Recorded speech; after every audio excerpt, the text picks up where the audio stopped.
এই ভণ্ডামিগুলো এই জেলায় আপনারা করবেন।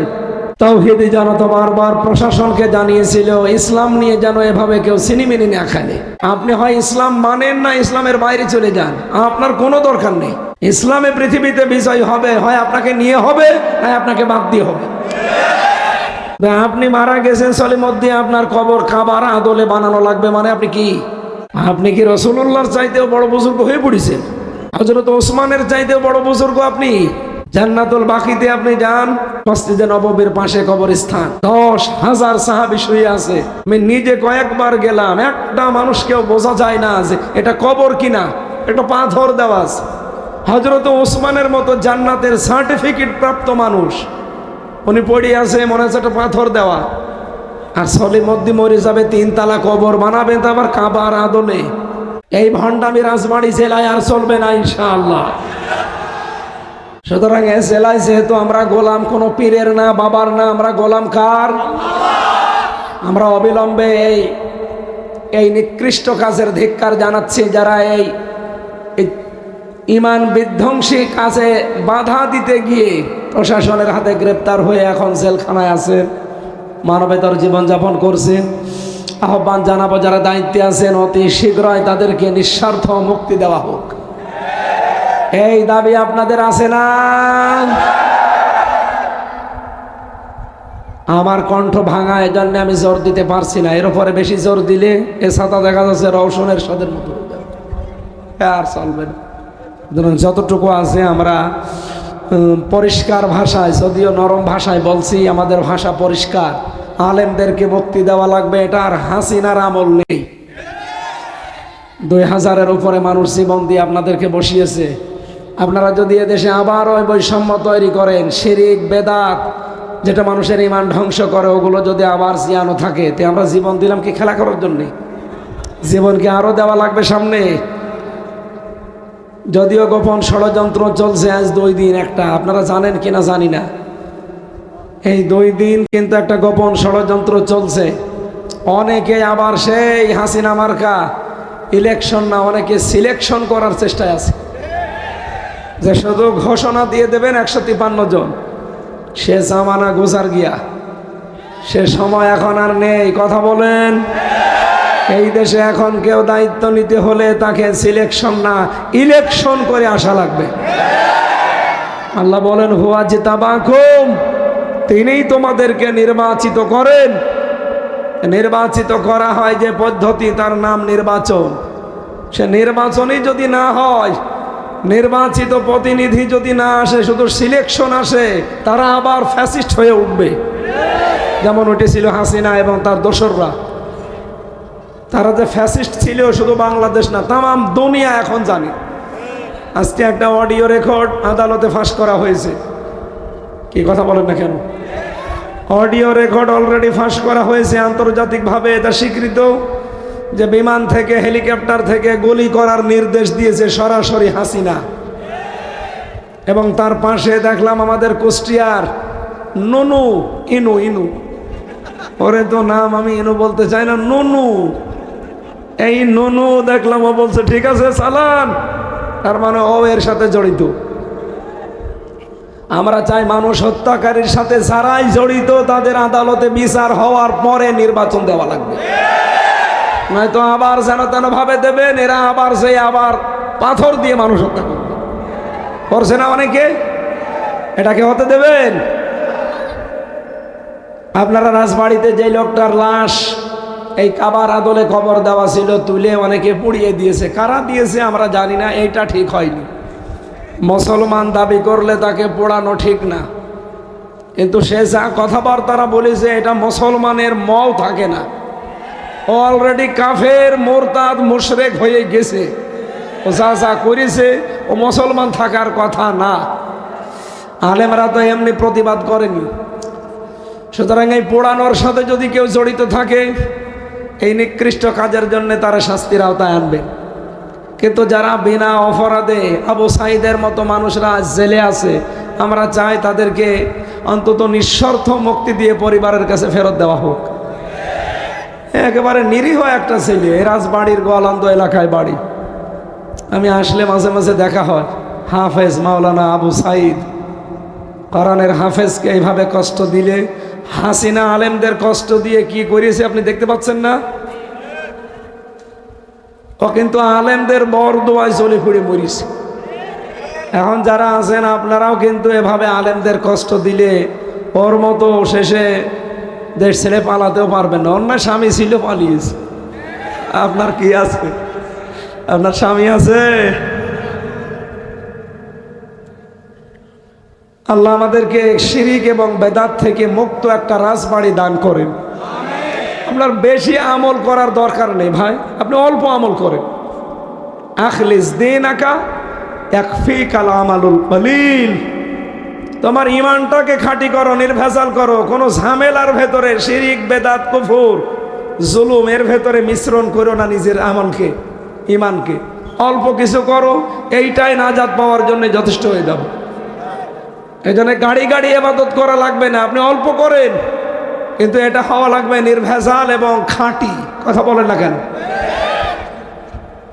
দুধের ভেতরে পানি দিয়েছেন অর্ধেক দিয়ে 10 মণ বানিয়েছেন, আর দিকে 1 পোয়া দুধ আছে একেবারে নির্ভেজাল। শরীরের জন্য সবচাইতে উপকারী কোনটা বলেন তো? এই 1 পোয়া। আমরা রাজবাড়িকে 1 পোয়া বানাতে চাই এবং খাঁটি 1 পোয়া। কথা বলেন না কেন? হাজার হাজার মানুষের দাবিদার, অথচ প্রকাশ্য শিরিক চলবে বাবার নাম নিয়ে, বেদাত চলবে, কুফরি করবে, আর আপনারা বসে বসে বলবেন যে যে যা করছে করুক গা, লা ইলাহা ইল্লাল্লাহ, কাউকে কিছু বলবো না। আপনার কিয়ামত পর্যন্ত লা ইলাহা ইল্লাল্লাহ কবুল হবে না। এই জন্য শিরিক আর বেদাত মুক্ত একটা রাজবাড়িতে আমরা বসবাস করতে চাই। এই নিয়ত নিয়ে যারা বসে আছে, আমরা এরকম কিছু কথা শোনাবো। আমার আজকের আলোচনার বিষয়, আল্লাহ তাআলা কাদেরকে এই পৃথিবীতে হুমকি এবং ধমকি দিয়েছে। আপনি টের পাচ্ছেন কি বললাম? আল্লাহ নিজে হুমকি দিয়েছেন, ধমকি দিয়েছেন। আর আল্লাহর ধমকের হুমকির ভয় করে কারা? ফাযাক্কির বিল কোরআন মা ইয়াখাফু ওয়াঈদ। হে নবী, কোরআন দিয়ে উপদেশ দেবেন, আল্লাহর ধমকের ভয় যার ভেতরে আছে, এই লোকটা যেই হোক তার কাজ হবে।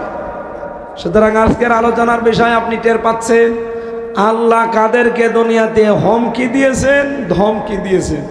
আমরা যদি ওরকম কোন চরিত্রে থাকি, আজকে আলোচনার পরে নিজেকে পাল্টিয়ে ফেলবো ইনশাআল্লাহ। সবাইকে নিয়ে আল্লাহর দরবারে শুকরিয়া জানাচ্ছি, কণ্ঠটা ভালো থাকতে থাকতে বলেন আলহামদুলিল্লাহ। এত আসতে না, আপনারা জোরে বলেন আলহামদুলিল্লাহ। দরুদ আর সালাম পড়ছি আমাদের নবী মুহাম্মদুর রাসূলুল্লাহ সাল্লাল্লাহু আলাইহি ওয়াসাল্লামের প্রতি। রবিউল আউয়াল মাস চলে গেল না? আজকে রবিউল সানি 3 তারিখ চলছে, কিন্তু জানিয়ে এসেছিল আমরা তো কিছুই সেরকম নিতে পারিনি। আর রাজবাড়ির লোকেরা তো শুধু জিলাপি, খেচড়ি আর বিরিয়ানি এই নিয়েই শেষ করে দিয়েছে। আবার এরা শুনি যে মাঝে মাঝে এই মাস আসলে ঈদে মিলাদুন নবী বানায়। এটা সুস্পষ্ট বেদাত। ঈদে মিলাদুন নবী বলে পৃথিবীতে কিছু নেই, এগুলো মানুষের বানানো। আল্লাহ রাব্বুল আলামিন 2টা ঈদ দিয়েছেন মুসলমানদের জন্য, ঈদুল আজহা, ঈদুল ফিতর। এর বাইরে পৃথিবীতে কোনো ঈদ নেই। কেউ যদি নতুন করে ইসলামে কিছু আবিষ্কার করে যে এইটাও আর একটা ঈদ, সে কাফের। বলেন বলেন। এমনকি ইসলাম থেকে কেউ যদি ঈদ বাদ দিয়ে দেয়, যদি বলেন আমি ঈদুল আজহা মানি, ঈদুল ফিতর মানি না, সেও কাফের। কারণ বিধানটা কার? আপনি নতুন করে কোনো বিধান এখানে দিতে পারবেন না। এটা সারা বাংলাদেশের 64 জেলাতে বেশি হয়, চট্টগ্রামে আর রাজবাড়িতে। এত আবেগ আপনাদের। একজন সাহাবী রাসূলকে যে ভালোবাসা দিয়েছে, পুরা রাজবাড়ি জেলা মিলে দিতে পারবেন? কোথায় পেয়েছেন আবেগ? আপনি দেখান তো কোরআন হাদিস পড়ে। নবীজির ইন্তেকালের পরে একজন সাহাবী 90 বছর বেঁচে ছিলেন। 90 বছর। হযরতে সুহাইল রাদিয়াল্লাহু তাআলা আনহু, তার পুরা জীবন পড়েছি আমি। কোনদিন তিনি এই 90 বছরে ঈদে মিলাদুন নবী পালন করেননি। মানুষের জন্ম মৃত্যু আসবে যাবে, এইটা নিয়ে আনন্দ করা, দুঃখ করার কিছু নেই। কত দিবস বানিয়েছে বাংলাদেশে দেখেন তো। একজন মানুষ জেল খেটে বাড়ি আসে, সে তার নাম দিয়েছে জেল দিবস। বাইরের দেশ থেকে আসে বলে প্রত্যাবর্তন দিবস। গত 2 দিন আগে ছিল স্ত্রীকে চুমা দেওয়া দিবস। যাদের বউ নেই ওরা যে কি ঝামেলা ছিল। মানে ফেসবুকে দেখে ম্যাডাম আরে সকালবেলা বলছে, কই তুমি তো কিছু করো না। কি করব? যে এই দেখো আজকে বিশ্ব চুমা দিবস। আমি তো পিরাই দিই, এখন আর দিয়ে কি করব? এইটা দিয়ে এই দিবসটা আর বানানোর দরকার নেই। পৃথিবীতে আল্লাহর পাঠানো দিবস 2টা, ঈদুল আজহা, ঈদুল ফিতর। এর বাইরে কোনো জন্ম দিবস নেই, মৃত্যু দিবস নেই, জেল দিবস নেই, চুমা দিবস নেই। আছে? এমনকি বাবা দিবস, মা দিবস সব বানানো। আপনি দিবস পালন করলে ওই 2টা করবেন, আনন্দ ফুর্তি ইসলামের ভেতরে থেকে। কিন্তু আপনারা যেটা এই রাজবাড়ী আর চট্টগ্রামের লোকেরা বানিয়েছেন আবেগ নিয়ে, এটা আগামী থেকে বন্ধ হয়ে যাবে। এই দেশে কোনো দিবস পালন চলবে না আল্লাহর এই 2টা দিবস বাদ দিয়ে। আল ইয়াউমা আকমালতু লাকুম দীনাকুম ওয়া আতমামতু আলাইকুম নি'মাতি ওয়া রাদিতু লাকুমুল ইসলামা দীনা। আল্লাহ তাআলা বলেন, আমি আজকের এই দিনে, এটা নাজিল হয়েছে আরাফাত কি ঐতিহাসিক বিদায় হজের দিন, আমি আজকে আমার যত নিয়ামত আছে পরিপূর্ণ করে দিলাম। আমি আজকে থেকে জীবন ব্যবস্থা হিসাবে রাজি এবং খুশি হয়ে গেলাম ইসলামের উপরে। সুতরাং ইসলামে যা আছে আপনি নতুন করে কিছু যোগ করতে পারবেন না। আবার আল্লাহ যা দিয়েছে কেটে ছেটে বাদও দিতে পারবেন না। তাহলে আপনি আল্লাহর চাইতে বেশি বুঝবেন। আশা করছি এই কাজে আগামী থেকে কেউ যেন সরাসরি যুক্ত না হয়। আল্লাহ যা দিয়েছে ওইটাই আমরা সন্তুষ্ট কিনা বলেন তো? আরো জোরে বলেন। 5 ওয়াক্ত নামাজ আল্লাহ দিয়েছেন, আপনি দয়া করে 7 ওয়াক্ত বানাতে যাবেন না। এখন যদি বলেন না সেজদা দিলেই তো সওয়াব হয়, কিন্তু বিধানটা কার? নামাজ পড়া যেমন ইবাদত, নামাজ না পড়াও ইবাদত। বেনামাজি যারা আছে তারা তো খুশি যে কাজ হচ্ছে, নামাজ তো পড়ি না। এটা যদি ইবাদত হয়ে থাকে তাহলে তো ছাতা আমরা ভালো আছি। বলেন তো নামাজ পড়া ইবাদত, নামাজ না পড়া ইবাদত, এই কথার সাথে আপনারা একমত কিনা? বলেন বলেন। ইন্নাস সালাতা কানাত আলাল মুমিনিনা কিতাবাম মাওকুতা। অবশ্যই আমার মুমিন বান্দা বান্দীদের উপরে 5 ওয়াক্ত নামাজকে নির্ধারিত সময়ে লিখে সই স্বাক্ষর করে দলিল করে দিয়েছি। সুতরাং নামাজ যখন তখন পড়া ফরজ না, নামাজ নির্ধারিত সময়ে পড়া। বলেন বলেন। সিস্টেম অপর পৃষ্ঠায় দেখুন, 3টা সময় নামাজ পড়া শুধু সওয়াব না, হারাম। যখন সূর্য ওঠে, যখন সূর্য মাথার উপরে থাকে, আর যখন সূর্য ডুবে যায়, এই 3টা সময় নামাজ না পড়াই ইবাদত। এই কথা বললেন এখন? আগেরটা ছিল নামাজ পড়া ইবাদত, আর পরের এই 3 সময় নামাজ না পড়া ইবাদত। এই 3 সময়ে যদি কেউ নামাজ পড়ে তার ঈমান থাকবে। আপনি হারাম কাজ জেনে শুনে করবেন কেন? এমনিতেই কেউ যদি মদ খায় তার কবিরা গুনাহ হবে, কিন্তু জানা শোনার পরে কেউ যদি ডাট নিয়ে অহংকার করে বলে খাবো, তাতে তোর বাবার কি? ওর ঈমান শেষ। কি কথা বলেন না কেন? নামাজ আপনি পড়েন না, আপনার গুনাহ হবে, ঠিক আছে, কিন্তু জানা শোনার পরেও যদি এই হারাম সময়, এই 3 সময় কেউ জোর করে নামাজ পড়ে, আমি পড়বো, তুই ঠেকা, আপনার নামাজ তো হবেই না, আপনার ঈমানও শেষ। এই জন্য নামাজ পড়া ইবাদত, নামাজ না পড়াও। বলেন না কেন? রোজা রাখা যেমন ইবাদত। এই পৃথিবীতে 5টা দিন আছে, ওই 5 দিন রোজা না রাখা ইবাদত। 2 ঈদের 2 দিন আর কোরবানির 3 দিন পরে যে সময়, এই 5টা দিন হচ্ছে আল্লাহর জিয়াফতের দিন, আল্লাহর দাওয়াতের দিন। তামাম পৃথিবীর মমিন মুসলমান আল্লাহ তাদেরকে দাওয়াত দিয়েছেন, জিয়াফত দিয়েছেন। আপনি দাওয়াত নিলেন, খেতে এসেছেন, এসে যদি বলেন আমি রোজায় আছি, আমি উপোস করছি, বলেন তো বাড়িওয়ালার মনে কষ্ট লাগবে না? আল্লাহ বলেন আমি তামাম পৃথিবীর মানুষ যারা মুসলমান, এই মমিন বান্দাদের জন্যে 365 দিনের 5টা দিন আমি দাওয়াত দিয়েছি, এদের জিয়াফত দিয়েছি। এরা যদি দাওয়াত খেতে এসে বলে না আমি রোজায় আছি, আমি খাবো না, আমি আল্লাহর ওই রকম কষ্ট লাগবে? তাহলে 360 দিন খাওয়া ইবাদত। 360 দিন আপনি রোজা রাখতে পারলেন, ইচ্ছা করলে পারেন, গোনা নেই, সওয়াব। কিন্তু ওই 5 দিন আপনি রোজা রাখতে পারবেন না। কথা বলেন ঠিক কিনা? এই পৃথিবীতে সবচাইতে বেশি রোজা রেখেছিলেন সারা জীবনের ভেতরে হযরতে নূহ। কি বললাম? নূহ মানেই রোজা রাখা। উনি রোজা রাখতেন বেশি, 365 দিনের ভেতরে সারা বছরই তিনি রোজা রাখতেন। আল্লাহ রাব্বুল আলামিন এর জন্য নামটাও দিয়েছেন নূহ। নূহ আলাইহিস সালামকে মানুষেরা জিজ্ঞাসা করেছিল আপনার বিশাল জীবন, প্রায় 900 বছর হায়াত পেয়েছেন আপনি, 950 বছর, এই 950 বছরের ভেতরে আপনি অসুস্থ হননি? বলছে না, আমি 950 বছরের অধিকাংশ সময়টা আমি রোজা রেখে কাটিয়েছি, এই জন্য আল্লাহ আমাকে অসুস্থতা দেয়নি, আমি সুস্থ ছিলাম। তার মানে সুস্থ থাকতে হলে রোজা রাখা দরকার। আমরা অনেকে বলি হুজুর আমার গ্যাস, এজন্য রাখতে পারি না। ওটা একটা নির্ভেজাল শয়তান। রোজা রাখলে আরো গ্যাস ভালো হয়। যেহেতু আমার ওইটা আলোচনা না, আমি বোঝাচ্ছিলাম রবিউল আউয়াল এসেছিল, নবীজির জন্মের একটা বিশাল ইতিহাস আমাদের কাছে দিয়ে গেছে, চলেও গেল। আমরা যা নেওয়ার নিতে যেহেতু পারিনি, আগামী বছর থেকে যেন ভুল না করি। আগামী থেকে আমরা রাসূল থেকে কি কি নিতে চাই? 1 নম্বরে ওয়াল্লাযী আরসালা রাসূলাহু বিল হুদা ওয়া দীনিল হক।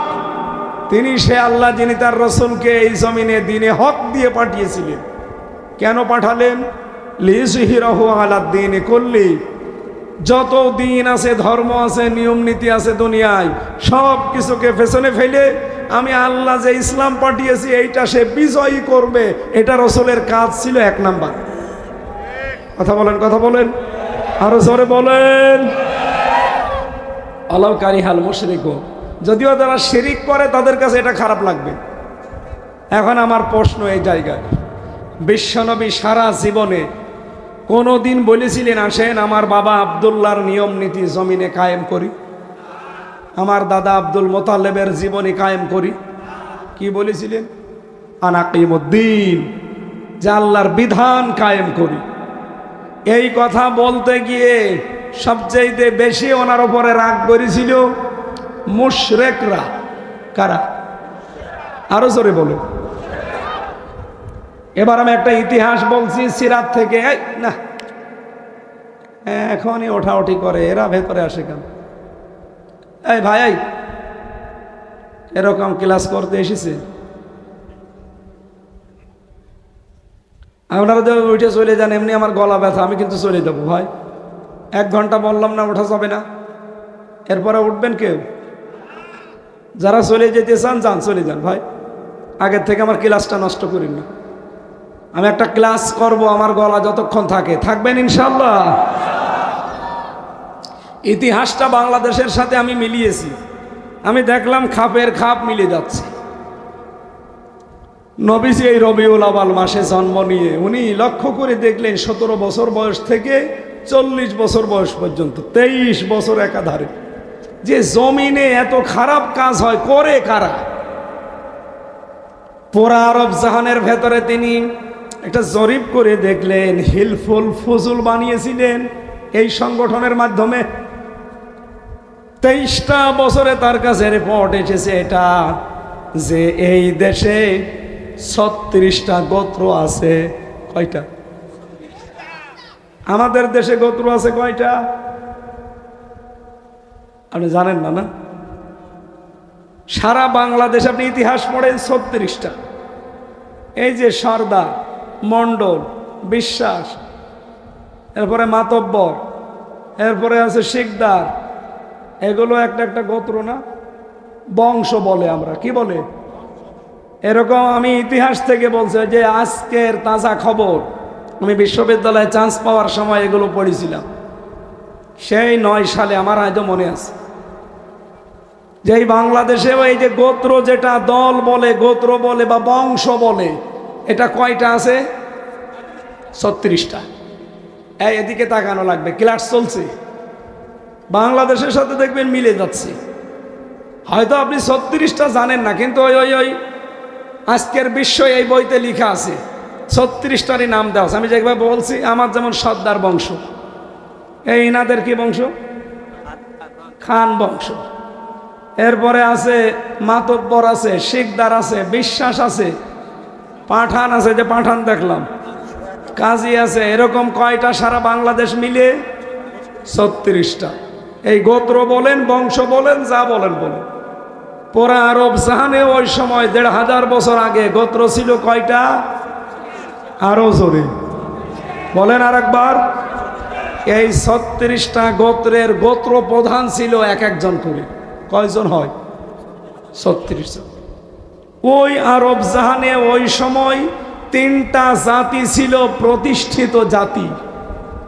একটা হচ্ছে ইহুদি, একটা খ্রিস্টান, আর একটা হচ্ছে মুশরিক। আর একটা জাতি ছিল একেবারে নিভু নিভু, হানিফ। আমাদের কুষ্টিয়ার হানিফ না, এটা হানিফ একটা গোত্র বা বংশের নাম। কথা বুঝতেছেন নাকি বলেন? তাহলে কয়টা বংশ ছিল ওই সময়? 36টা। প্রত্যেক বংশে এক একজন লিডার ছিল, সর্দার ছিল, নেতা ছিল, গোত্রপতি, দলপতি, যাই বলে। আর জাতীয় নেতা ছিল 3 জন। 3টা জাতি যেহেতু প্রতিষ্ঠিত জাতি, এই জাতির ভেতরে 3টা নেতা ছিল জাতীয় ফিগার, ন্যাশনাল ফিগার। 1 নম্বরে ছিল ইহুদিদের জাতীয় নেতা মারহাব।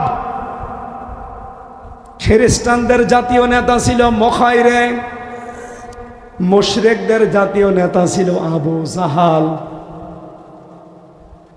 3 জন জাতীয় নেত্রী ছিল। পুরা আরব জাহানে মহিলারাও নেতৃত্ব দিত, অনেক নেত্রী ছিল, কিন্তু 3 জন ছিল ন্যাশনাল ফিগার। একজন হচ্ছে আবু জাহালের স্ত্রী নাকেরা, ও জাতীয় নেত্রী ছিল। 2 নম্বরে আবু লাহাবের স্ত্রী উম্মে জামিল। 3 নম্বরে আবু সুফিয়ানের স্ত্রী হিন্দা। তাহলে 3 আর 3 6, ওদিকে 36, কত? 42। বলেন বলেন।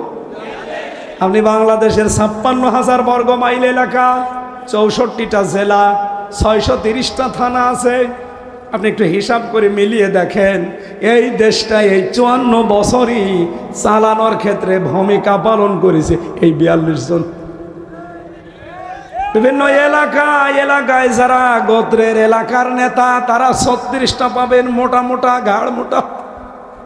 আর জাতীয় ন্যাশনাল ফিগার যারা, এরা 3 3 6টা। আমি দেখেছি জাতীয় নেতা ছিল বঙ্গবন্ধু, জাতীয় নেতা ছিল জিয়াউর রহমান, জাতীয় নেতা ছিল এরশাদ, জাতীয় নেত্রী ছিল শেখ হাসিনা, জাতীয় নেত্রী ছিল খালেদা জিয়া, জাতীয় নেত্রী ছিল রওশন এরশাদ। 3 3 6 আর 36, কত? এই বাংলাদেশ এই 54 বছরে, ওই দিন হজরতে খাদিজা, তিনি এখনো মুসলমান হননি, ঈমান আনেননি। এই মহিলা ডাক দিয়ে বলছেন, স্বামী ভয় পাবেন না, কাল্লা আল্লাহি লা ইউখজিকাল্লাহু আবাদান। আল্লাহর কসম করে বলছি, আল্লাহ আপনাকে কোনোদিন ভয় দেখাতে পারে না। অরাজবাড়িবাসী, আপনার স্ত্রী যদি খাদিজার মতো, এখানে খাদিজা 5টা কথা বলেছিলেন স্বামীকে ওই দিন অভয় দিতে। কোন স্বামী সম্পর্কে যদি স্ত্রী এই 5টা কথা বলতে পারে, সেই স্ত্রীর সার্টিফিকেট অনুযায়ী স্বামী যেন মনে করে সে একজন ভালো স্বামী। খাদিজা বলেছিল, আপনি ভয় পাবেন না, আল্লাহ আপনাকে কখনোই ভয় দেখাতে পারে না। আমার প্রশ্ন, খাদিজা কি মুসলমান? বলেন না কেন? ঈমান এনেছেন? অথচ এতটুকু একটা বাক্যের ভেতরে হযরতে খাদিজা আল্লাহর নাম বললেন 2 বার। আল্লাহি, আল্লাহর কসম, লা ইউখজিকাল্লাহু আবাদান, আল্লাহ আপনাকে কখনো ভয় দেখাতে পারে না। বলেন তো খাদিজা এতটুকু বাক্যে আল্লাহর নাম বললেন কয়বার? এখনো ঈমান আনেনি, তারপরও বাক্য বললেই তিনি 2 বার আল্লাহর নাম নেয়। অথচ আমরা ঈমানদার, আমাদের মুখে আল্লাহর চাইতে বাবার নাম বেশি। কোন জায়গায় আঘাত দিলাম আপনি টের পেয়েছেন? একেবারে ওই জায়গা মতো কত রশি দিয়ে টাঙিয়ে রেখেছে দেখেন। ওখানে আমার আল্লাহর নামের চাইতে বাবার নামের জিকির বেশি হয়। আমি কমপক্ষে 5 বার গেছি ওখানে, ভেতরে গেছি 2 বার, আর আশপাশে ঘুরেছি 3 বার। আমি দেখতে গিয়েছিলাম যে শিরিকটা কোন পর্যায়ে। আসরের নামাজ পড়ে একবার মসজিদে বসলাম, দেখলাম সবাই ঘুরে বসেছে।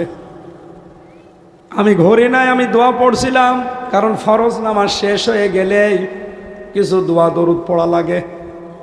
সালাম ফেরানোর পরেই আল্লাহুম্মা আমিন না, সালাম ফেরানো হয়ে গেলেই বলবেন আল্লাহু আকবার। কয়বার? 1 বার। আস্তাগফিরুল্লাহ 3 বার। আল্লাহুম্মা আনতাস সালাম ওয়া মিনকাস সালাম তাবারাকতা ইয়া যাল জালালি ওয়াল ইকরাম 1 বার। আয়াতুল কুরসি যেটা আছে সূরা বাকারার 255 নম্বর আয়াত 1 বার। এরপরে প্রায় কয়েকশো দোয়া আছে, যদি মনে থাকে পড়েন, না হলে মাস্ট বি এগুলো পড়বেন। আমি এগুলো পড়ছিলাম, সবাই দেখি ঘুরে পড়েছে। কে গো সবাই এমনি ঘরে কেন পেছনে? শুধু আমি একা বাকি। আমার পাশে যে ছিল বলছে ঘরেন কেন? বাবা এখন তাওয়াজ্জু দেবে। ইমাম সাহেব যিনি আছে উনি একটা আয়াত পড়ছিল,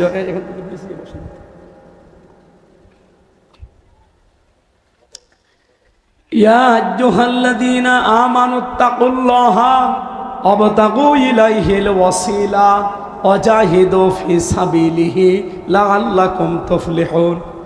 সূরা মায়েদার 35 নম্বর আয়াত তিনি ভালোভাবে পড়লেন, এবার বাংলা অর্থ করছেন। ও হে ঈমানদারেরা, আল্লাহকে ভয় করো। আমি আজকে মাগরিবের পরে এক জায়গায় আলোচনায় ছিলাম, এশার পরে, ওটা মনে হয় বালিয়াকান্দি। আল্লাহকে ভয় করো এই শব্দের উপরে আমি কথা বলেছি ওখানে 45 মিনিট আমার ভাঙ্গা কণ্ঠ নিয়ে। মাহফিলটা মিস্টেক হয়ে গিয়েছিল। আমি তো জানতাম আজকের শুধু এইটা, ওইটা যে ছিল আমি জানতাম না, আমার মনেও ছিল না, মানে মিস্টেক হওয়ার কারণে। তারপরও ওখানে হাজারো মানুষ, না গেলে হয় না, এজন্য নিয়ে গিয়েছিল। আমরা বাংলাদেশে একটা ভুল ধারণায় আছি। ওই ইমাম সাহেব যেমন বলছিলেন যে আল্লাহকে ভয় করো, তা আল্লাহকে ভয় আপনি কিভাবে করবেন? বড় আমার মতো জব্বা গায়ে দেবেন, পাগড়ি হাতে মাথায় দেবেন, হাতে একটা তসবি নেবেন, দুনিয়ার কোনো দিকে তাকাবেন না, শুধু নিচের দিকে তাকিয়ে সুবহানাল্লাহ, আলহামদুলিল্লাহ, আল্লাহু আকবার, কাউকে কিছু বলি না, কিচ্ছু দেখি না। এটা বিশাল বুজুর্গ না? কথা বলেন না? আমরা বুজুর্গ বলি কাকে? যে তাকওয়া অর্জন করে মুত্তাকি হয়, আল্লাহওয়ালা হয়, তাকে আমরা বুজুর্গ বলি। ঠিক আছে? তো এইটা কি বুজুর্গর নমুনা? কেউ যদি বুজুর্গ হতে চায়, তাকওয়া অর্জন করে মুত্তাকি হতে চায়, মাস্ট বি তাকে 6টা লাইনে হাঁটা লাগবে। পড়া কোরআনে আমি এই 6টা লাইন পেয়েছি।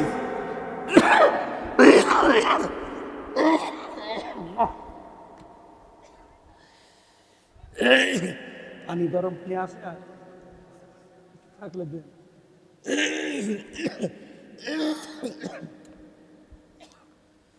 ডাক্তার আমার আজকেও হাত চেপে ধরে বলছিল যে ভাই 3 দিন কথা বন্ধ রাখেন, আস্তে আস্তে ঠিক হয়ে যাবে।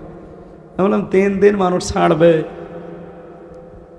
এই মাহফিলগুলো 2-3 মাস আগে নেওয়া থাকে, হাজারো মানুষ এসে তো বসে থাকবে। ওরা তো জানছে না হুজুরের কথা বের হচ্ছে না, এসে যাই না পাবে তখন গালি দেবে যে হুজুরের কথা ঠিক নেই।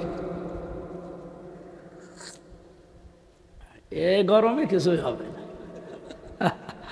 আমার যে গলার অবস্থা এখন টিরাক চলে গেলেও কিছু হবে না।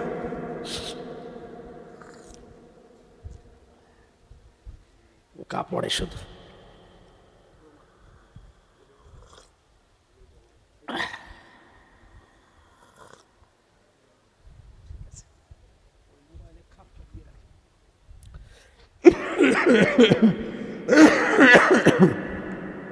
এভাবে কথা বললে হবে? এখন তো সে 18 সালের মতো চিল্লাতে পারছি না, আসি না, আমারও সব শেষ করে দিয়েছি। ওই মহিলার উপরে রাগ হয় এই কারণে। ও নয় হব স্বামীর বাড়ি যে বসে আছে, আমি যাবো কার বাড়ি? আমার শরীরও শেষ, আমার এই কণ্ঠটাও শেষ করে দিয়েছে। এমনকি 3 বছর একাধারে প্রত্যেক খাবারে তেঁতুল দিত। ডাল রান্না করে তেঁতুল দেয়, সবজি রান্না করে তেঁতুল দেয়, এমনকি মাছ রান্না করতো তেলাপিয়া আর পাঙাশ, তেঁতুল দেয়। যারা ডাক্তার আছে ওরা জানে তেঁতুল যদি পুরুষ মানুষ বেশি খায় কি যেন নষ্ট হয়ে যায়। আমি বললাম না, 3 বছরে সেসব জিনিসপত্র সব শেষ করে দিয়েছি। এই মহিলার ঘরে রাগ হয় এই কারণে। কি লাভ করলেন আলেমদেরকে জেলে দিয়ে? নিজে তো থাকতে পারলেন না, আর আসতে পারবেন সে গ্যারান্টিও বাংলাদেশে নেই। যা করিয়েছেন আর আজকে যা ফাঁস হয়ে গেছে, এদেশে আপনাকে পেলে কুকুর পর্যন্ত কামড়াতে যাবে। কি আশ্চর্য! মহিলা জোরে জোরে বলছে যে উপর থেকে গুলি চালান, একেবারে টাটকা রেকর্ড আজকে আদালতে শুনিয়েছে। এটা প্রমাণ যেহেতু হয়ে গেছে, সামনে রায় আসতেছে হাসিনার এই দেশে। এই মহিলা তো আজ পর্যন্ত ফাঁসি এদেশে হয়নি, এই মহিলা দিয়ে শুরু হবে। কারণ আমি আজ পর্যন্ত বাংলাদেশের ইতিহাস পড়ে দেখেছি কোনো মহিলাকে আজও ফাঁসি দেওয়া হয়নি। আমি যেখানে ছিলাম আমার পাশেই মহিলা জেলখানা, 4টা জেল ওখানে, আমি 4 নম্বরে, 3 নম্বরটা হচ্ছে মহিলাদের। আজ পর্যন্ত শুনলাম যে কোনো মহিলা এই দেশে ফাঁসি হয়নি। আমার মনে হচ্ছে হাসিনা দিয়ে শুরু হবে। ওরে দেওয়াই দরকার, কারণ ও আয়না ঘর বানিয়েছিল। আপনি বোঝেন আয়না ঘর কি? খালি নাম শুনেছেন। আমি 10 দিন ছিলাম, এ মানুষ ওখানে থাকা সম্ভব না। আমার আগে ছাত্র দলের এক ভাই, চট্টগ্রাম বাড়ি, ওরে নিয়ে গেল আমার সামনে দিয়ে, মানে তো এক জায়গায় রাখতো মাটির নিচে ছোট ছোট ঘরে, ওরে নিয়ে গেল আমার সামনে দিয়ে, ভালোভাবে সালাম কালাম দিয়ে গেল। আসার পরে দেখি ন্যাংড়াতে ন্যাংড়াতে আসছে, হাতের এই নখগুলো কিচ্ছু নেই, পায়ের নখগুলো নেই। আমি বললাম যে ভাই কান্নাকাটি বন্ধ করে কি হয়েছে বলেন, কারণ আপনার পরে তো আমার সিরিয়াল, ও শয়তানরা আমারে নিয়ে যাবে। আমারও নিয়েছিল, কিন্তু আমারও ওইভাবে করেন, আমারে টাঙিয়ে দিয়েছিল, 11 ঘন্টা টাঙিয়ে রেখেছিল। ওরে বললাম যে কি হয়েছে বলেন তো।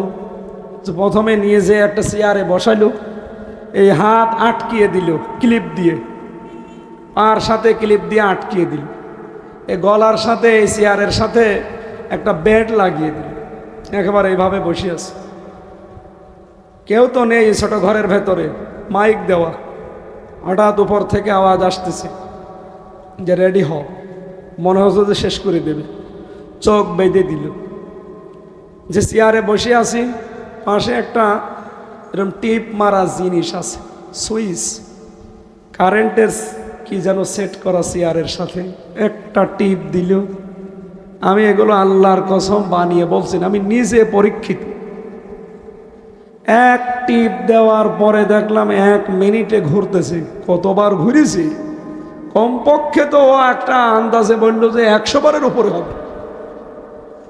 1 মিনিট ঘোরার পরে আমার মনে হচ্ছে যে আমি 10-12টা দুনিয়া দেখতে পাচ্ছি। কি ঘোরা ঘুরিয়েছে বলেন তো? আমার মাথা যখন এলোমেলো, মগজ এলোমেলো করছে, আমি তো কিছু চিনতে পারছি না, সব অন্ধকার দেখছি। হঠাৎ এসে প্লাস দিয়ে এই নখগুলো একটা একটা করে, আমার হাত তো বাঁধা, তুলে নিল, পায়ের নখ তুলে নিল, ফিনকি দিয়ে রক্ত বের হচ্ছিল। এরকম 1 দিন 2 দিন 3 দিন 5 দিন করে ছেড়ে দে না, বছরের পর বছর এভাবে মানুষের উপর অত্যাচার করেছে এই আয়না ঘরে। আর এখন অনেক জালেম বলে যে আয়না ঘর বলে কিছু নেই, ওরে নিয়ে যে 10 বছর রেখে দেওয়া দরকার। আমি বললাম আপনার সে রক্ত তো বন্ধ হয়ে গেছে, আপনি কান্দেন কেন?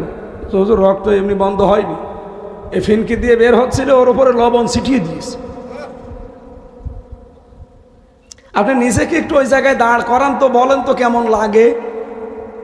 আপনি যে এখন ওই জালেম মহিলার সাফাই গান যে ভালো ছিল, ওরে 70 বার জবাই করলো আল্লাহর রাগ যাবে না। কোনো কিছুর শাস্তি যদি ওর জীবনে আল্লাহ নাও দেয়, এ আয়না ঘরে যারা 9 বছর 10 বছর 14 বছর, এদের শাস্তি আল্লাহ মাস্ট বি ওরে দেবেই। দুনিয়ায় না দিলেও আখেরাতে দেবে। কারণ এটার তো আর হক বলে ইল্লাহ, হক করলা না, আল্লাহর হক নষ্ট করেনি, ও হক নষ্ট করেছে বান্দার। এ কথা বলে না কেন? এই যে ব্যারিস্টার আরমান, মীর কাশেম আলীর সন্তান, এই পাশের জেলায় বাড়ি মানিকগঞ্জে, 9 বছরে আয়না ঘরে আটকে রেখেছিল। তার বউটা 9 বছর, যুবক যুবতী, 9 বছর স্বামীকে ছেড়ে যায়নি। বের হওয়ার পরে এই যে স্বামীকে কাছে পেয়েছে, ও মহিলা জানতো না যে ও বেঁচে আছে না মরে গেছে। ব্রিগেডার জেনারেল ছিল আমান আজমি, এই লোকটা 9 বছর না 10 বছরে আয়না ঘরে ছিল। তার বউ 9 বছর টিকে ছিল, 10 বছরের মাথায় বলছে ও বেঁচে আছে না মরে গেছে, আমি আর কতদিন থাকবো। শেষে অন্য জায়গায় বিয়ে করে ফেলিস। আপনি নিজের বউকে, নিজের ছেলে মেয়েকে একটু এই জায়গায় দাঁড় করিয়ে বলেন যে এইরকম কাজ কোনো মানুষ করতে পারে? আমার উপর দিয়ে একটু হালকা গেছে তাই আমি পাগল হয়ে গেছি। আমার ওই ছোট মেয়েটাকে আমি 7 মাস রেখে এসেছিলাম, আর বাড়ি যেয়ে দেখলাম ওর বয়স প্রায় 4 বছর। ও আমারও চেনে না। ও একবার এই 3 বছরের ভেতরে মাত্র একবার দেখতে গিয়েছিল জেলখানায় আমার, কিন্তু জালেমরা দেখা করতেও দেয়নি। ওই আদালতে নিয়ে যেত মাঝে মাঝে,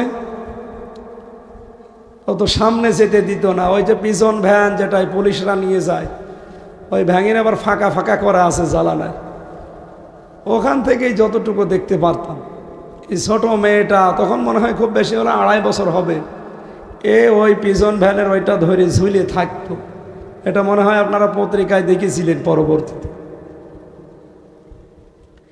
এইটা গেছে এই 3.5 হাত বডির উপরে, মাথার চুল থেকে পায়ের তালু পর্যন্ত 1 ইঞ্চি জায়গা বাকি নেই। এই জালেমরা যেখানে ওরা টর্চার করে না, আর খাবার দাবার তো বললামই না। আমি যখনও বেঁচে আছি আমার মনে হয় এটা আল্লাহর দয়া। আমার এই মাথার এই সাইডটা মাঝে মাঝে এলোমেলো হয়ে যায়। রংপুরে একবারে যে হাফিজ ছিল আমার সাথে, এই সাইডটা ড্যামেজ হয়ে গিয়েছিল প্রায়। আল্লাহ আবার ঔষধপত্রের মাধ্যমে আল্লাহ আবার দয়া করে ফিরিয়ে দিয়েছে। এখন বারবার বলছে ডাক্তার যে ভাই আপনি কথা বলেন না, যা অবস্থা গলার, এক্সরে করে দেখলাম যে 3-4 দিন আপনাকে একেবারে কিচ্ছু বলা যাবে না, কিছু বললে লিখে দেবেন। এই কঠিন অবস্থায়ও আসার পরে কথা বলতে না পারলে মানুষ যদি মন খারাপ করে কত কষ্ট লাগে নিজের, বলেন তো। হাফিজ তো বারবার আমার সময় আসার সময় বলছেন যে এই কণ্ঠ নিয়ে কথা বলবেন কি করে। আল্লাহ তুমি আমাকে আরেকটু কণ্ঠটা ছেড়ে দাও, বলে না আমিন। আমার ভাইরা, যে কথা তুলেছিলাম আপনাদেরকে বোঝানোর জন্যে, দিন কায়েম করো, দিন কায়েম করো, এ বিধান বিশ্ব নবীকে আল্লাহ দিয়েছিলেন আনাকিমুদ্দিন এই শব্দের মাধ্যমে। কেউ মন খারাপ করে নাই, শুধুমাত্র মন খারাপ করেছিল ওই জামানায় ওই 42 জন মুশরিক নেতা। কথা বলে না কেন? আল্লাহ কোরআনে কারিমে ঠিক ওদের নামে আয়াত দিয়েছেন। এটা সূরা শূরা 25 নম্বর পারা 3 নম্বর পৃষ্ঠা 9 নম্বর লাইনের 13 নম্বর আয়াতের শেষের আগে আছে, কাবুর আলাল মুশরিকিনা মা তাদউহুম ইলাই। হে নবী, আপনি যেদিকে মানুষকে ডাকেন আসো আল্লাহর বিধান কায়েম করি, এটা শুনলে সবচাইতে বেশি মন খারাপ হবে মুশরিকদের। আজ বাংলাদেশে আমরা যারা বলি যে আসো আল্লাহর দিন কায়েম করি, আল্লাহর বিধানে দেশে কায়েম করি, এটা শুনলে যাদের রাগ হয়, সে যদি বিএনপি হয়, জাতীয় পার্টি হয়, জামাত ইসলাম হয়, এগুলো সব মুশরিক। হ্যাঁ, কথা বলেন না কেন? আল্লাহর বিধান কায়েম করি এ কথা শুনলে রাগ হয় কাদের? আপনি কি মুশরিক? না না, আপনি তো মুশরিক। না, আপনার রাগ হয় কেন? আল্লাহ বলছে আপনার ভেতরে শিরিক আছে, আপনি বলছেন না শিরিক নেই, তাহলে আল্লাহকে মিথ্যা কথা বলছে? অবশ্যই শিরিক আছে, আপনি টের পাচ্ছেন না। এই জন্য এখন থেকে আবিষ্কার করেন শিরিক যেন আপনার ভেতরে না আসে। যদি আসে আপনি তো মুশরিক। আপনার কাছে দিন কায়েমের কথা শুনলে রাজনীতি মনে হবে, দিন কায়েমের কথা শুনলে ধান্দাবাজি মনে হবে। কথা বলেন না কেন? খাদিজাতুল কুবরা স্ত্রী হিসাবে স্বামীকে বললেন আপনি ভয় পাবেন না। 2 নম্বরে ইন্নাকা লা তাসিলুর রাহিমা, আপনি তো আত্মীয়তার সম্পর্কগুলো ঠিক রাখেন, আপনি ভয় পান কেন? তার মানে এখান থেকে বোঝা যায় যে স্বামী আত্মীয়তার সম্পর্ক, বিশেষ করে রক্তের সম্পর্কগুলো ঠিক রাখে, আল্লাহ তার ভেতর থেকে যত ভয় আছে সব দূর করে দেয়। কিন্তু দুঃখ, বাংলাদেশে আজ আমরা রক্তের সম্পর্কগুলো 100 জনের 99 জন ঠিক রাখতে পারি না আমাদের বর কারণে। ওই যে বউগুলো বসে আছে, আমি জানি ওরা এতক্ষণ চাইছিল, এখন বলবে হুজুর মরুক, আমি মরে যাব, আমার কণ্ঠ দিয়ে কথা বের হয় হোক না হয় না হোক, তা ওদের সাইজ করে যাব। ওদের কারণে 100 জনের 95 জন 99 জন স্বামী তার আত্মীয়তার সম্পর্ক, বিশেষ করে রক্তের সম্পর্ক যাদের, এদের সম্পর্কগুলো ঠিক রাখতে আমরা পারি না। এ দাবির সাথে কারা আছেন দেখি হাত তোলেন তো। দেখেন তো পুলিশ হাত তুলেছে কিনা দেখেন। ওই পুলিশরাও ঝামেলায় আছে। পুলিশের বউ কিসব আল্লাহর ওলি? সবাই আমরা আছি ভাই, আমিও হাত তুলতে পারি না, সবাই আমরা আছি। যদিও আমার ম্যাডাম ওইরকম না, এটা রেকর্ড হচ্ছে তো, না বললে দেখা যাচ্ছে আজকে যে বিছানা আলাদা করে দিল। বউ আমার ভালো আছে আলহামদুলিল্লাহ, কিন্তু আমি দেখতে পাচ্ছি এই দেশে প্রতিদিন যেভাবে আমার মোবাইলে কল আসে, হুজুর একটু বলতে পারেন না, এর কারণে তো আমি জাহান্নামী হয়ে যাচ্ছি। ও নিজের আত্মীয় স্বজন আসলে আমার দিয়ে বাজার করায়, ঘাট করায়, কিন্তু আমার কেউ আসলে কিছু করলে ও দেখি মুখ পেঁচার মতো হয়ে যায়। এইরকম ছোট মনের বউ আছে কার? হাত তোলা লাগবে, আমি আজ দেখব। 1 জন 2 জন। আপনার বউ ওই জায়গায় আছে, বাড়ি রেখে এসেছেন কেন? এখানে নিয়ে আসতে পারেননি? ছাদের উপর থেকে দেখেন আপনার স্বামী হাত তুলেছে কিনা। না ভাই, খুব ঝামেলায় আছে। মোবাইল বন্ধ করে দিই মাঝে মাঝে স্বামীদের কারণে। 100 জন চলে যাচ্ছে মহিলারা, যাক ওরকম মহিলা লাগবে না, ওই যে একটা চলে যাচ্ছে, যাক। আমার সেই কয়জন আছে এখানে খাদিজাতুল কুবরার মতো লাগবে। হ্যাঁ বলেন বলেন। খাদিজা বলছে আপনি ভয় পান কেন? ইন্নাকা লা তাসিলুর রাহিমা, আপনি তো রক্তের সম্পর্ক ঠিক রাখেন, আর যারা দুনিয়ায় রক্তের সম্পর্কগুলো ঠিক রাখবে আল্লাহর কসম তাদের কোনো ভয় নেই। নবীজি বলেন কোন স্ত্রী যদি চায় যে আমার স্বামী আরো বেশি দিন বেঁচে থাক, আমার স্বামীর সম্মান সম্পদ আরো বেড়ে যাক, সেই স্ত্রী যেন স্বামীকে বারবার বলে স্বামী যাই করো করো, রক্তের সম্পর্কগুলো ঠিক রাখো। এরকম বউ দেশে নেই, খুব কম। আল্লাহ যেন আমাদের মেয়েদেরকে, বউদেরকে এইরকম বানিয়ে দেন, বলেন আমিন। বউগুলো কিভাবে এরকম হবে? আমি জেলখানায় বসে বসে চিন্তা করতাম, কারণ 100 জনের প্রায় 40 জন জেল খাটতেছে শুধু বউর কারণে। এখন যে জল্লাদ আছে ইলিয়াস, ওর চট্টগ্রাম বাড়ি, ওই লোক আজ প্রায় 30 বছর ওর জেল। আগে মার্ডার মামলা তো, বউ মেরে ফেলিস। ও 30 প্রথমে ফাঁসির আসামি ছিল, এখন যাবজ্জীবন, তার মানে 30 বছর জেল খাটা লাগবে। এর ভেতরে কাজ মাস করে দিলে 22 বছর জেল খাটা লাগবে। ওই লোক বাইরের দেশে ছিল, সৌদি আরবে, কমপক্ষে 12 বছর। ও জেলখানায় প্রবেশ করেছে ওই দেশ থেকে এসে বিয়ে করার 1 বছরের মাথায়। ও আমাকে নিজে কেঁদে কেঁদে বলছিল যে জীবনটা আমার শেষ করে দিয়েছে। আমি 12 বছর বাইরের দেশে বিদেশ করলাম, এসে বিয়ে করলাম, 1 বছর পরে আমার বউকে আমি মেরে ফেলেছি। এরপরে যে এখন আমার 22 বছর জেল খাটা লাগবে, তারপরে বের হব। আমি বললাম কি অপরাধ? বউ বিয়ে করার পরে আমার মা বাবা, আমার বোন ছিল একটা, এদেরকে কিছু দিলেই বউ মন খারাপ করে, খালি রাগ করে, রাতের বেলা খালি ঝামেলা করে। না আমি নিজে কষ্ট করে আমার মাকে দেব, আমার বোনকে দেব, ঘ্যানর ঘ্যানর করে। ও ছাতাকে আমি একটু সংশোধন করার জন্য ভয় দেখাতে গিয়ে একটা থাপ্পড় দিয়েছি, ও ছাতা এক চড়েই মরে গেছে। মানে ওইটা লেগেছিল হয়তো জায়গা মতো, মরে গেছে। এখন ওর বাবা মা ভাই বোন যারা আছে তারা মার্ডার মামলা দিয়েছে, এই যে আমি পড়ি আছি। তো বলেন ইলিয়াসের বয়স কমপক্ষে কত? 50-55 বছর হবে। 25 বছরে যদিও বিদেশ যেয়ে থাকে, 12 বছর বিদেশ খেটেছে। এরপরে প্রায় কত 22 বছর জেল খাটা লাগবে। ওর এখানে প্রায় 12 বছর হয়ে গেছে, এখনও 10 বছর খাটা লাগবে। তাহলে 12 12 24, আর ওদিকে 25 49, আরও 1 বছর বিয়ে করেছিল 50। ঠিকই আছে। ও আমারে বলছিল যে এরকমই বয়স হবে আমার। ও এখন জল্লাদের কাজ করে, মানুষকে ফাঁসি দেয়। একটা ফাঁসি দিতে পারলে 4 মাস জেল মাপ। এরকম 50টা যদি ফাঁসি দিতে পারে কয়েক বছর মাফ হয়ে যাবে। এর আগে ছিল শাহজাহান জল্লাদ, ও 54 জন ফাঁসি দিয়েছে। ওর জেল ছিল মনে হয় 64 বছর। আমি একবার জিজ্ঞাসা করলাম, জল্লাদ সাহেব আপনার জেল কত বছর? বলছে খুব বেশি না, 64 বছর। কত বছর আছেন? 30 বছর। 30 বছর জেলে আছে, বিয়ে করেনি লোকটা। পরবর্তীতে এসে মনে হয় বিয়ে করে মরে গেছে। আমি তখন জেলে ছিলাম। তো এই লোকটা বলেন তো, খুব বড় অপরাধ করে এই জীবনটা শেষ করে দিল, নাকি একটা ছোট্ট কাজ? এরকম অপরাধ আমরাও হয়তো করি, ওরকম জোরে লাগে না, এজন্য ছাতা মরে না।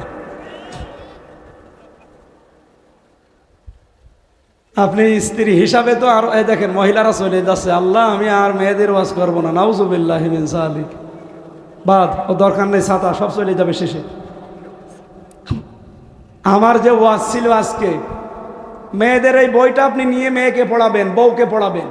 আদর্শ নারী আমি লিখেছি জেলখানায়, ওই দিনের পর থেকে এসে ওটা পাবলিশড হয়েছে। গাড়িতে থাকতে পারে যে মেয়েকে, বউকে, ফুফুকে, খালাকে এগুলো আগে পড়াবেন। 128 পৃষ্ঠা বিশাল তথ্য দেওয়া আছে। মেয়েরা যদি এই হাদিসগুলো, কোরআনের আয়াতগুলো ব্যাখ্যা সহকারে পড়ে, আশা করছি কিছু না কিছু পরিবর্তন হবে। আমার বাড়িওয়ালা তো পরিবর্তন হয়েছে, আমি দেখতে পাচ্ছি, এই কারণে বললাম আপনারা পড়াবেন। আমার বিষয় ছিল কি, আল্লাহর ধমক 3 শ্রেণীর মানুষের জন্যে। 3 প্রকার মানুষ এই পৃথিবীতে যারা আছে, তাদেরকে আল্লাহ নিজে ধমকি দিয়েছেন, হুমকি দিয়েছেন। 1 নম্বরে ওয়াইলুল লিকুল্লি হুমাযাতিল লুমাযা। আল্লাহ তাআলা বলেন, আমি আল্লাহ নিজে ধমক দিলাম, ধ্বংস হয়ে যা, দুর্ভোগ আযাব নিঃশেষ হয়ে যা, নির্বংশ হয়ে যা, তোরা শেষ হয়ে যা। কারা? 1 নম্বরে হোমাজা, 2 নম্বরে লোমাজা। এখন হোমাজা আর লোমাজা কি? বহু মানুষ, অনেকে মনে করে এটা মনে হয় মানুষের নাম। কত মূর্খ মানুষকে আমি নিজে দেখেছি। আমাদের এলাকায় একজন তার 2 মেয়ে যমজ, আদর করে নাম রেখেছে হোমাজা, লোমাজা। কি গো? নামাজ পড়তে এসেছিল মসজিদে, বললাম যে আপনি যমজ মেয়ে হয়েছে শুনলাম, নাম কি? বলছে কোরআনের নাম হোমাজা আর লোমাজা। জানেন আপনি কি এর অর্থ কি জানেন? না, কোরআন পড়তে গিয়ে পেয়েছি। অথচ হোমাজা মানে নিন্দাকারী, আর লোমাজা মানে পেছনে পর নিন্দাকারী। খুব ভালো নাম রেখেছে। সুতরাং এই পৃথিবীতে যারা মানুষের বদনাম করেন, সামনে হোক পেছনে হোক, সামনে করলে হোমাজা, পেছনে করলে লোমাজা, এই বদনাম যারা করেন, এটা যেহেতু মেয়েদের ভেতরে বেশি। এই কথা বললেন না? আপনার বিশ্বাস হচ্ছে না? না, আপনি চলেন, আমি এখনই নিয়ে যাব। ওই যে 1 2 3 4 তলায় যারা আছে, যে দেখেন হয় হোমাজায় আছে, নাই লোমাজায় আছে। হয় স্বামীর বদনাম করছে, নাই দেবরের বদনাম করছে, নাই শাশুড়ির বদনাম করছে। সামনে থাকলে হোমাজা হবে, পেছনে করলে কি? আশা করছে এই গোনায় যারা এখনো লিপ্ত হয়ে আছেন, এক্ষুনি তওবা করেন যে না, জীবনে আমি আর কোনোদিন এই গোনা করব না। আপনি কি জানেন, মনে করছেন এ আর কি, এ আর কি মানে? এই গোনা করার কারণে আল্লাহ বলেন, কাল্লা লা ইউমবাযান্না ফিল হুতামা, কখনোই না, তোকে আমি হোতামাই দেব। হোতামা মানে অন্যান্য জাহান্নামও আল্লাহ জ্বালিয়েছে, কিন্তু এটা স্পেশাল ভাবে জ্বালানো। এই আগুনের গনাগুন হচ্ছে আল্লাতি তাত্তালিউ আলাল আফইদা, এটা যেখানেই লাগবে আগে কলিজা পুড়ে যাবে। আমাদের কামাল হোতামা, আপনি জানেন কি এটা ভয়ঙ্কর আগুন। সুতরাং এই আগুনে আল্লাহ কাদেরকে দিচ্ছে? মাত্র এই যারা সামনে পেছনে মানুষকে ছোট করে, গেবত করে, পরনিন্দা করে, পরচর্চা করে, অপবাদ দেয়, যে কাজ যে করে নাই তার উপরে দোষটা চাপিয়ে তাকে কালার করে দেয়। বাংলাদেশে এই গোনাটা এখন একটু বেশি চলছে। নিজে অন্যায় করে, অন্যায়টা হয়ে গেলে বলে এর উপরে চাপিয়ে দে। শুনেছেন না আপনি? দেশে কিছু হলেই বলে ওদের উপরে দায় চাপিয়ে দে। এই সংস্কৃতি বাদ দেওয়া লাগবে। আপনি হয় হোমাশায় আছেন নাই লোমাশায় আছেন। আল্লাযী জামা মালা ওয়া হাদ্দাদা, 3 নম্বরে যারা মাল জমা করে আর বারবার গণনা করে। মাল কি? আমি তাফসিরে পড়েছি 5 প্রকার জিনিসকে মাল বলা হয়। 1 নম্বরে মাল মানে ধন সম্পদ, টাকা পয়সা। 2 নম্বরে মাল মানে অস্ত্র শস্ত্র। 3 নম্বরে মাল মানে লোকবল জনবল। 4 নম্বরে মাল মানে রাষ্ট্রীয় চেয়ার, ক্ষমতার চেয়ার। 5 নম্বরে মাল মানে সম্মান, মর্যাদা। আপনি বলেন তাফসিরে ফি জিলালিল কোরআনে যে 5টা ব্যাখ্যা বললাম, এগুলো যারা জমা করে আর বারবার চিন্তা করে যে এগুলো কেমন হচ্ছে কেমন হচ্ছে, ইয়াহসাবু আন্না মালাহু আখলাদা, ও মনে করে এটা আমার কাছে চিরস্থায়ীভাবে থাকবে এবং আমাকে অমর করে রাখবে। আল্লাহ বলেন কাল্লা, কখনো না। এই মাল যারা জমা করো আর বারবার গণনা করো, মনে করো এই মাল আমাকে অমর করে রাখবে, এটা আমার কাছে স্থায়ীভাবে থাকবে, তাদেরকে আমি হোতামায় প্রবেশ করাবো। বলেন নাউজুবিল্লাহ। তাহলে মাল মানে কি শুধু টাকা পয়সা? মাল মানে কি? লোকবল জনবল। মাল মানে অস্ত্র শস্ত্র। মাল মানে রাষ্ট্রীয় চেয়ার। মাল মানে টাকা পয়সা। মাল মানে সম্মান মর্যাদা। এগুলো যারা উপায় করেন, এক জায়গায় করেন, কামাই করেন আর মনে মনে ভাবেন এগুলো আমার থেকে যাবে, এগুলো যে থাকে নাই তার প্রমাণ আবু লাহাব। কথা বলেন না কেন? আল্লাহ বলেন মা আগনা আনহু মালুহু ওয়া মা কাসাব। আবু লাহাবের যত মাল সে উপার্জন করেছিল একটাও তার কাজে আসে না। সায়াসলা নারন যাতা লাহাব, অতি শীঘ্রই আমি তাকে জাহান্নামের লেলিহান অগ্নি প্রবেশ করিয়েছি। অমরাতুহু, ওর স্ত্রীও যেহেতু ওর লাইনে ছিল এই জন্য তার স্ত্রীকেও তাদের সাথে দিয়েছি। এই জন্য আজ যারা মাল জমা করছেন, বিশেষ করে টাকা পয়সা, অস্ত্র শস্ত্র, জনবল লোকবল, রাষ্ট্রীয় চেয়ার পাওয়ার জন্য মেতে আছেন, মনে করছেন এগুলো স্থায়ীভাবে থাকবে আমাদের কাছে, আপনি আবু লাহাবের মতো জাহান্নামে যাবেন। বলেন বলেন।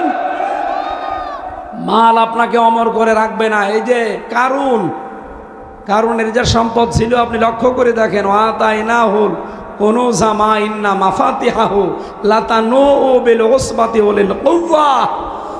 একদল শক্তিশালী যুবক লাগতো তার শুধু মালের চাবি বহন করতে।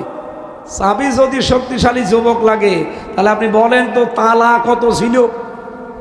তালা যদি এরকম বিশাল হয় তো সিন্ধুক বাক্স কত ছিল? এত বড় বিশাল মালের মালিক হওয়ার পরেও সে কিন্তু স্থায়ী হতে পারে না। তাফসির বলছে ও এক পর্যন্ত মাটির নিচে গাড়তেছে, এখনো পর্যন্ত মাটির নিচে যেতেই আছে, ও কিয়ামত পর্যন্ত মাটির নিচে যেতেই থাকবে।